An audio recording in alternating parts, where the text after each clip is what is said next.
आज की कक्षा में हम सूरदास के बारे में पढ़ेंगे और सूरदास के पद जो कि उन्होंने जब श्री कृष्ण भगवान मथुरा चले गए थे तो उन्होंने उद्धव को गोपियों के पास भेजा, तो उसी का वर्णन इसमें किया गया है। तो इस पद के माध्यम से जानते हैं। उद्धव तुम हो अति बड़भागी, उद्धव तुम हो अति बड़भागी,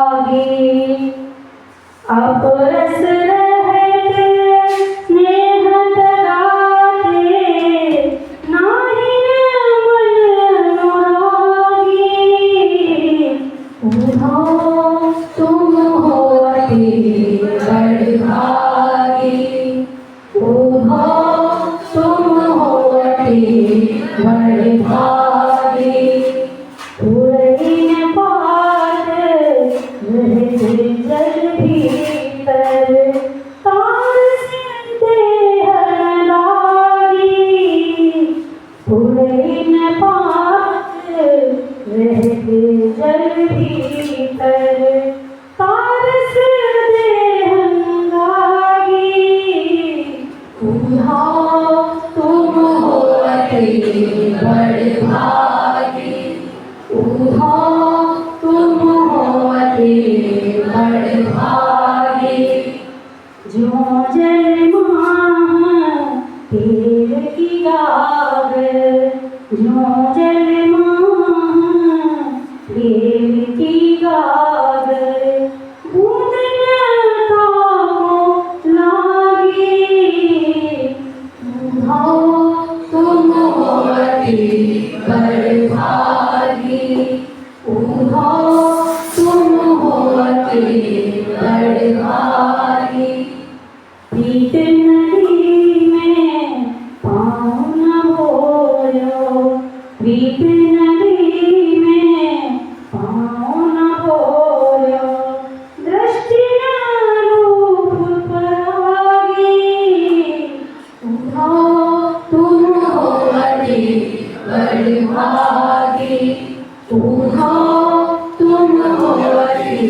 बड़भागी, सूरदास अब रागम भोरी, सूरदास अब रागम भोरी, गुर चाटी जो भागी, उद्धव तुम हो अति बड़भागी, उद्धव तुम हो अति बड़भागी।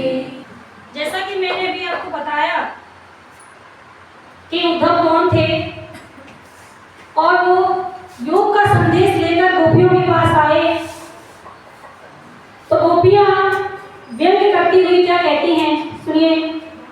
उद्धव तुम हो बड़े अति बड़भागी, बड़भागी का मतलब यहाँ पर है भाग्यवान से। तो वो उद्धव को कहती हैं कि उद्धव जी आप तो बड़े भाग्यवान हो,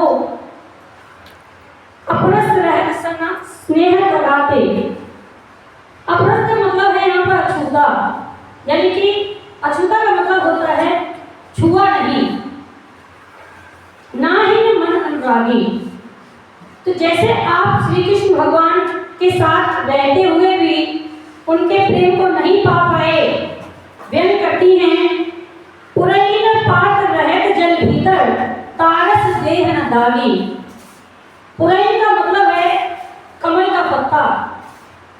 जैसे कमल का पत्ता जल में रहकर, कीचड़ में रहकर भी उसे छू नहीं सकता, ठीक उसी प्रकार तुम श्री कृष्ण भगवान के सानिध्य में रहकर आप उनके प्रेम से अछूते रह गए हो। ज्यों जलमान तेल की गागर, बूंद न ताको लागी। जब एक मिट्टी का घड़ा चिकना हो, उस पर क्या तेल की बूंद टिक सकती है? तो यहाँ पर तेल की गागर, तेल की बूंद का उदाहरण दिया है उन्होंने। प्रीति नदी में पाँव न बोलो, दृष्टि न रूप परागी। प्रीति नदी यानी प्रेम रूपी नदी में आपने अपने पैर को नहीं डुबोया।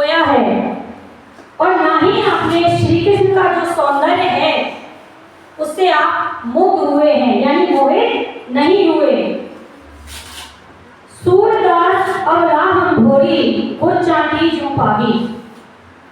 तो वो कहती हैं, सूरदास जी गोपियों के माध्यम से कह रहे हैं कि गोपियां अबला हैं, हम भोरी हैं, जो कि हम श्री कृष्ण के जैसे एक गुड़ के ऊपर चीटियां चिपक जाती हैं, ठीक उसी प्रकार हम भी श्री कृष्ण के प्रेम में गुड़ की तरह लिपटी हुई हैं।